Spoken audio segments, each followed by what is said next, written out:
পলাশপুর গ্রামে এক গরিব কৃষক বাস করত, নাম ছিল তার হরিশ। কি গো, কোথায় যাচ্ছ তুমি? কোথায় আর যাব, একটু জমি থেকে ঘুরে আসি। তাড়াতাড়ি আসিও। চিন্তা করো না, আমি যাব আর আসবো। এই বলেই জমির উদ্দেশ্যে হাঁটতে লাগলো হরিশ। বাড়ি থেকে হরিশের জমির দূরত্ব ছিল বেশ কিছুটা দূরেই।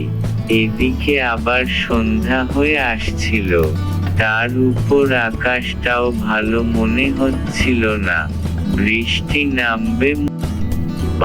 সবজি গুলা তো অনেক বড় হয়ে গেছে, এগুলা তো বিক্রি করা যাবে।